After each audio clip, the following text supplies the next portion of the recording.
ఇంకా కొన్ని శాఖలను మేము ఎంచుకున్నటువంటి ఇంకా మైక్రో లెవెల్లో పనిచేయాల్సినటువంటి రంగాలకు సంబంధించి శాఖోపశాఖలుగా విస్తరించే విధంగా తెలంగాణ జాగృతి కోసం ప్రణాళికలు సిద్ధం చేసి ఉంచినాం.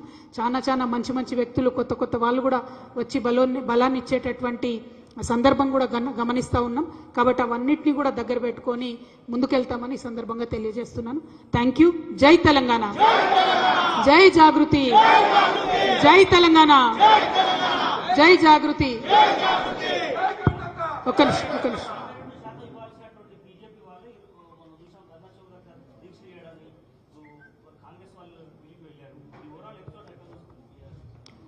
అంటే ప్రధానంగా ఒకటే అండి, రెండు పార్టీలు ఎవరైతే చిత్తశుద్ధితోని రిజల్ట్ ఓరియంటెడ్గా పనిచేయాలనో ఆ రెండు పార్టీలు కాంగ్రెస్ కానీ బీజేపీ కానీ ఇద్దరు పరస్పరం నేను కొట్టినట్టు చేస్తాను, నువ్వు ఏడిచినట్టు చేయని ఒకరినొకరు కలుపుకొని మరి నాటకం చేస్తున్నటువంటి విషయం తెలంగాణ బిడ్డలు ఇప్పటికే గమనించారు. ఇంకా పెద్ద ఎత్తున అది అర్థమవుతున్నది రోజు రోజుకి.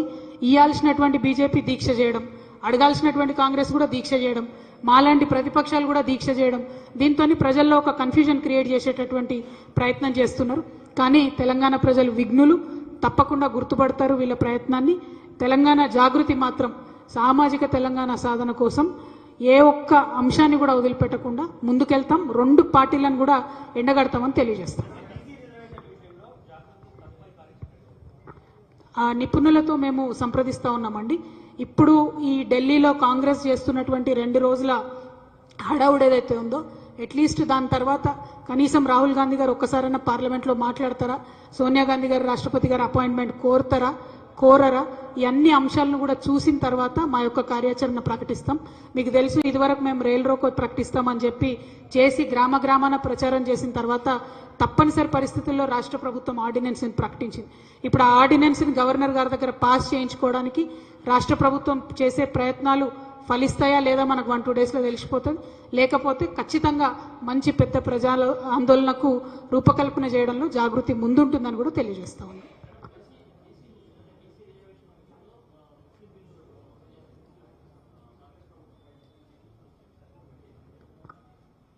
ఇప్పుడు బండి సంజయ్ గారు అట్లా మాట్లాడకపోతే విచిత్రం, మాట్లాడితే ఏముంది, వాళ్ళు డే 1 నుంచి అదే చెప్తున్నారు. బీసీల నోటికాడి ముద్ద గుంజుకోవడానికి భారతీయ జనతా పార్టీ అన్ని ప్రయత్నాలు చేస్తున్నది. ఇది చాలా దారుణం. బీజేపీ యొక్క బీసీ వ్యతిరేక వైఖరిని ప్రజలందరూ కూడా గమనిస్తున్నారు. ఇప్పటి వరకు కూడా రాష్ట్ర ప్రభుత్వం 42%లో ముస్లిమ్స్ ఉన్నారా లేదా, బీసీలలో ఎంతమందికి ఏ పర్సెంటేజ్ ఇస్తున్నారని కూడా చెప్పనటువంటి పరిస్థితిని చూస్తున్నాం. వీళ్ళు చెప్పనే లేదు. బండి సంజయ్ గారికి ఎట్లా తెలిసింది ముస్లిమ్స్ ఉన్నారా లేదా అని? ముస్లిమ్స్ ఉన్నారు కాబట్టి మేము ఇయ్యమంటారు.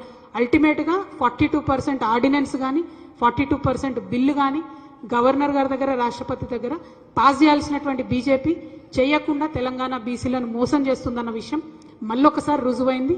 ఖచ్చితంగా భారతీయ జనతా పార్టీకి బీసీలు, తెలంగాణ బీసీలు రానున్న రోజుల్లో బుద్ధి చెప్తారని చెప్పి నేను బలంగా విశ్వసిస్తున్నాను.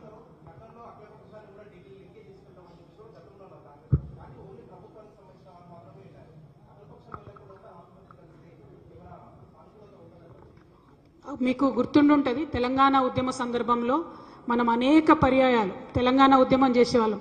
ప్రతి ఒక్క పార్టీ దగ్గరికి పోయి జై తెలంగాణ అనిపించేది. ఎందుకు? రాజకీయంగా ఒక పార్టీ, ఏ ఒక్క పార్టీ, అది చిన్నదా పెద్దదా అన్నది కాదు, పార్టీ అనేటటువంటిది మద్దతు ఇస్తే ఒక అంశానికి ఆ అంశానికి బలం చేకూరుతుంది. కాబట్టి ఇవాళ కూడా బీసీలకు సంబంధించి బీసీ బిల్లు అసెంబ్లీలో పాస్ అయ్యేటప్పుడు మేము ముఖ్యమంత్రి గారిని అదే డిమాండ్ చేసినాం, మీరు అఖిలపక్షం తీసుకొని వెళ్ళండి. ఎందుకంటే అసెంబ్లీలో అన్ని పార్టీలు మద్దతు ఇచ్చిన, ఇంక్లూడింగ్ బీజేపీ, అదే 42%. ఆనాడు డీటెయిల్స్ ఇవ్వకున్నా కూడా బీజేపీ మద్దతు ఇచ్చింది అసెంబ్లీలో. ఇవాళనేమో డీటెయిల్స్ ఇస్తలేరు, మరి అందులో ముస్లిమ్స్ ఉన్నారేమో అనేటటువంటి అనుమానంతో చేయమని చెప్తుంది. సో వీళ్ళందరినీ ఎక్స్పోజ్ చేయాలంటే ముఖ్యమంత్రి గారు ఖచ్చితంగా బీజేపీ రాష్ట్ర అధ్యక్షునికి లేఖ రాసేది ఉండే, నడవండి ఢిల్లీకి పోదామని. ముఖ్యమంత్రి గారు లేఖ రాయారు, ఈయననేమో అడ్డుపుల్లలు వేస్తారు. అంటే ఇద్దరు కలిసే నాటకాలు ఆడుతున్నారన్న